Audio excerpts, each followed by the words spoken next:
السلام عليكم ورحمة الله وبركاته حبايبي.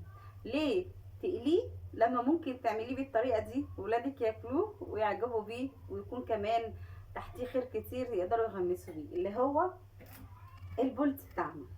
السمك بتاعي ده انا جايباه ومنضفاه وحشيته وحطيته في التلاجة لما احتاجه. دلوقتي انا احتاجته، طلعته فك من الفريزر وجبت عندي بطاطستين حبايتين، قطعتهم طرنشات بالشكل ده اللي هي شرايح زي الشيبسي، كلها شيبسي شايفين.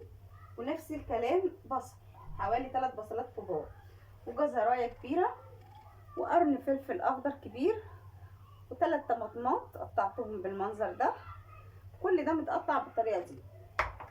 وعندي هنا 4 فصوص توم، كمون، كزبره، ملح، شطه، ودقيتهم كلهم والدنيا كمان ايه ظبط.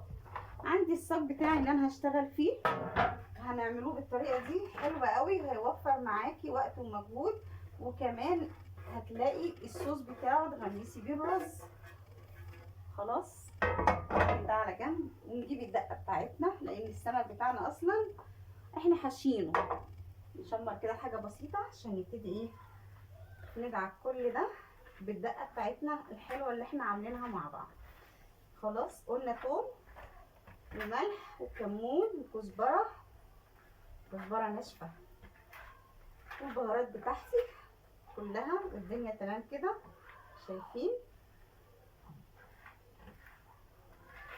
يا سلام كده الصاج بتاعي بقى جاهز. تفردي بقى كل حشوتك كده، خليها كده ايه توزعها في كل مكان. تمام تمام، ما خدش مننا اي حاجه ومش هاخد مننا حاجه في الفرن، لان انا كمان مولعه الفرن بتاعي ومجهزاه ان انا ايه اشتغل فيه على طول زي ما انتم شايفين كده. والسمكه بسم الله ما شاء الله عليها كبيره، واحنا حاشينها كمان دقه مخلينها كده ايه زي الفل. كده السمك بتاعنا جاهز، نحط الدقه كمان. خلاص نجيبه بقى ايه ليمون. اجيب الليمون بتاعي واعصر عليه ليمون. بصوا الليمون بتاعي انا جبته مقطعاه بالشكل ده. الاول بقى عندي هنا معلقه صلصه، حطيت عليها شويه كمون كده على كزبره، وهحط عليها الزيت بتاعي اللي انا هحطه على وش السمك. ده الزيت اللي انا هحطه على وش السمك. حبيت بس ميه صغيرين كده،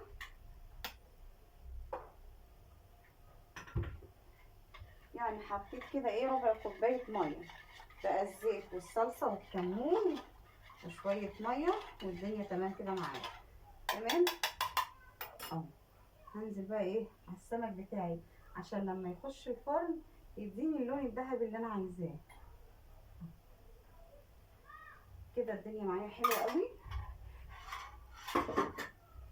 هبتدي بقى هرص الليمون بتاعي زي ما انتم شايفين كده.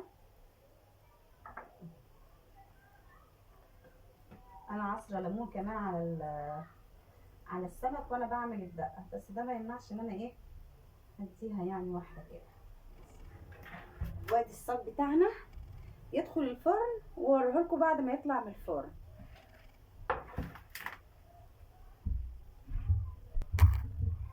يلا بقى ندخل على الرز بتاعنا عشان ايه عبال السمك ما يستوي بالخلطه بتاعته دي يكون الرز بتاعنا استوى وتحضري الغدا بتاعك على طول.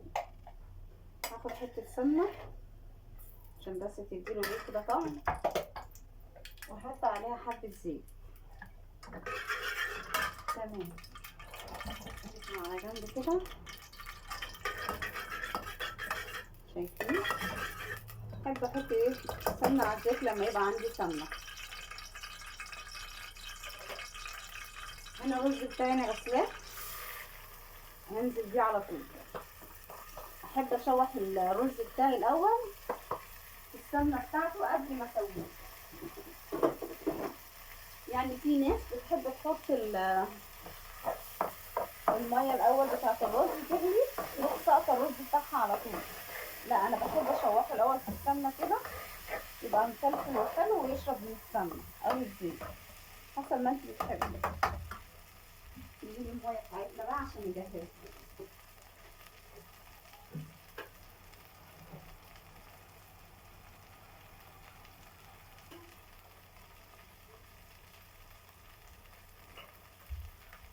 الميه بتاعتي بقى كل حبايه كده هتلاقوها ايه بقت مفروله كده والدنيا حلوه معانا. احسن ما تحطي الميه بتاعتك وبعد كده تروحي حاطه سقط الرز على طول، الطريقه دي احسن.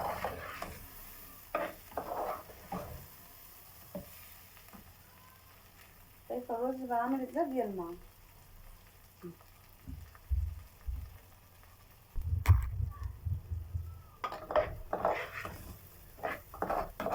كده بقى تمام. انت لو حابه تسيبيه كمان عن كده مفيش اي مشكله، بس كده تمام بقى بالنسبه لي.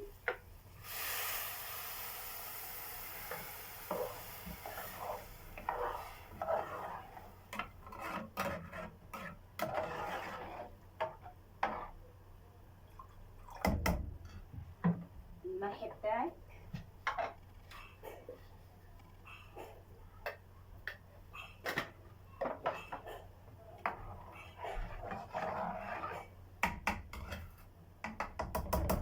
نجيب بقى الغطا بتاعنا ونغطي الحله. حبايبي خلصنا السمك بتاعنا، شايفين الطريقه، شايفين السمك عامل ازاي. بسم الله ما شاء الله عليه، حاجه كده تحفه. الرز بتاعنا كمان خلص. يا رب يكون عجبكم، والسلام عليكم ورحمه الله وبركاته.